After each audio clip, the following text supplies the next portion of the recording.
Hello, hello. Bl'Artagnan here with Annular Equinox, Annularity. Gonna go gator hunting with a team of Vane, Kane, and Bartz. Before we get too deep into it, be sure to hit that like button, hit the subscribe button if you haven't already, and leave a comment down below letting me know what you think about the fight, about the event, about the banner, about the weather. Shit, I keep using that weather joke. I need to come up with better material. Before I get into my thoughts on the fight, I actually want to dig into gameplay a little bit. You see here I'm spamming Vane's AA. The reason is we needed Kane to go first so the orb wouldn't kill us, so we can get him set up. And with him breaking on the first turn, I knew we could spam Vane's AA 3 times and then use his Mach-Wave there to break the enemy again, pushing him back, and now Bart's going to push the other one back, so Vane's at 3 stacks without having to waste an LD, so that's pretty cool.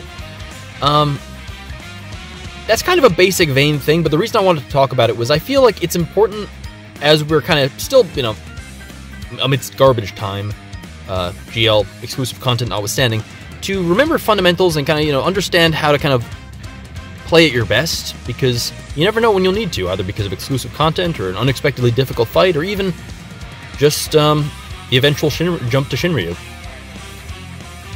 Speaking of fundamentals, you'll see there I also used the Saz LD, or base call to extend Vane's Conqueror's Power buff by a turn, so he can get an extra use of Force of Will, and that means his EX is going to be ready by the time he's done breaking these guys. Lastly, last gameplay note, you'll see I waited to break B. I actually focused all my Force of Wills on A, because I knew B would unbreak, and I could then break him and re-break him again in one turn, kind of pushing him back, and get kind of more mileage that way. So just kind of, Vane 101 stuff, keeping track of the enemy's brave and understanding when they're going to come out of break status. Anyway, what do I think about this fight? I think, for one thing, those Gators are stacking their turns up way too much. So we're going to just push them back real quick. But I overall really like this event. Shocker, I know I've really enjoyed... I loved Crevice.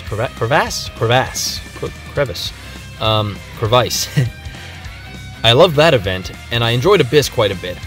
And I think this is up there with those as far as good events, because let me tell you, their boss selection has been just chef's kiss.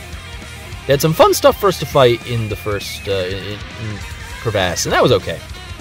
The Abyss, of course, Crevasse was mostly just like about the new format. Abyss was about some spectacular boss selection, just like the most memorable, challenging bosses we've ever fought, coming back for kind of a big reunion tour, and that was a lot of fun, kind of getting to work through those. And now we have a mixture of, well, I say mixture, the 5 bosses they picked out for this Equinox are all also memorable, challenging bosses from days past. Ranging from as mimetic as the Count Steams to as specific as the Needle Snakes. And of course we have the Guy Lost Chapter Gators right in front of us.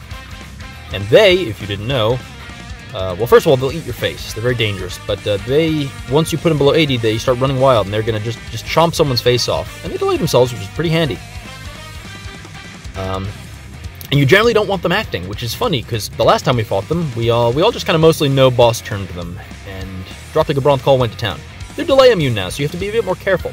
We brought Keistis, who doesn't care about that, and Vane, who can re-break them, so don't care about that. Bringing Garnet now, because why wouldn't we? I had actually hoped to have a more diversity to my friend selection for these fights, but if we're being honest, when I went to do this fight, my entire friends list was Garnet. It was like Garnet and then like a 3-turn Twins. And it was like, well, I guess I'm using Garnet this fight. And you could say, I could have just tried to do it without a friend. I know plenty of people have done it without a friend unit. That said, I am a big believer that as a species and as a society, it's important for us to embrace our kind of, our roots as a social group, as a social species, and to invest in those social networks and bonds. And so that's why I'm using a friend unit Garnet here, and not because she's broken as hell.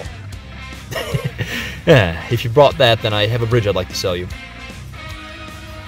So you see, once again, we're going to be focusing on B with those re-breaks, because I know A is about to unbreak here, so we're going to just hit B once again, and then A is going to come out of break, and bada boom, broken again. There we go. That's some good turn manipulation stuff. But yeah, I also really like the orb that they chose for this fight, because it's goofy. Not overly toxic or anything like that, but it's pretty specific, because the bosses are completely debuff immune.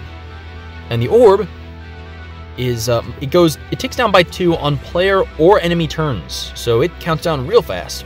And it goes +1 on elemental weakness, which, since they're debuff immune, is fairly specific. If we bring Bartz or, specifically hit one of their existing weaknesses, hello Garnet, But on top of that, that's only +1, so you're still a net loss with the -2. The way to keep it up and not die is to count down an effect and deal them damage that way. So Kain, Vivi, Horum, Seven, and of course Garnet. Ace and Maria are out of luck since they're debuff immune, so I just thought that was pretty funny.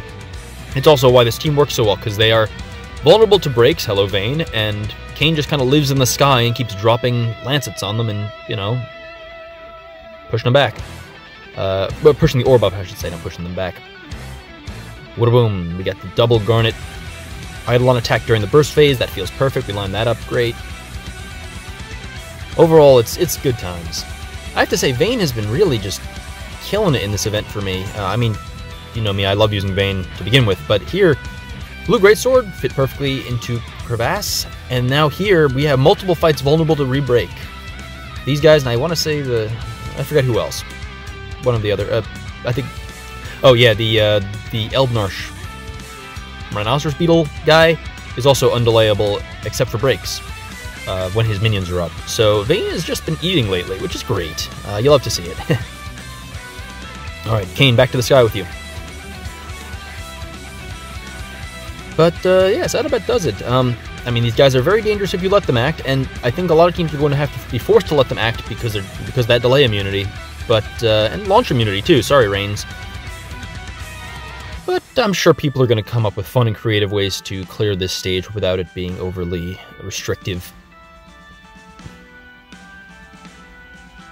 I mean, hey, I actually know that my co-host on the livestream, Some Girl, cleared this fight with Dragron, which is cool because when Dragron first came out, a lot of folks, myself included, said it would have been great if he had come closer to like early Lufania Plus for like Dielos chapter or something like that to really show off how he cuts through big reductions with those rainbow numbers. Because these guys, their big selling point is the big beefy reductions they have, and Dragron doesn't care about that. So it's cool that they were able to bring these guys back, and they still have the big reductions now, debuff immunity, so that you really feel those reductions. And Dragron doesn't care, so it actually kind of it gives him a chance to show off, which is nice. So good for him. You love to see it.